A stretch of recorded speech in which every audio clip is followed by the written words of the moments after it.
Welcome everyone to the Big Slice with me, Boomer Sabata, the Mets fan in America's heartland. I'm here to give you the latest and greatest from the orange and blue in Queens, and of course this is all being brought to you by the Ultimate Sports Networks, your official, unofficial home for the best sports podcasts, sports talk, and sports entertainment. And boy, this past week has been as entertaining as a Yankees blown save.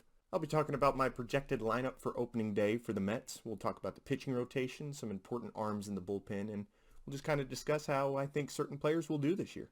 But first, let's get into some moves that affect the Mets the most, some NL East moves. I kind of touched on this subject last week that there's a slim chance that the Mets could get Kyle Schwarber or Jorge Soler for a DH spot, but then I kind of came to the conclusion that the Mets aren't really in need for a DH at this point. They kind of have a little bit of a surplus in bats, at least for the DH spot for the time being.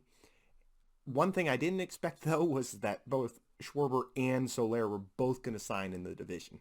The Phillies really joined the NL East offseason race with the moves that they made. I'll get to the Castellanos deal in a little bit, but first let's talk about Schwarber, since he was sort of rumored to go to the Mets off and on a little bit this offseason. Obviously with Schwarber, the Phillies get a ton of pop in the DH spot, which was something that they were needing, and overall the Phillies just struggled offensively like some other teams in the NL East. They were average or below average in pretty much every major hitting category, and the worst part was their pitching reflected the same thing. It's hard to imagine Schwarber hitting for the same average that he did, but he can still provide home runs and RBIs, which the Phillies, that's what they need. They just need somebody to bring runs across. That's something that they couldn't do last year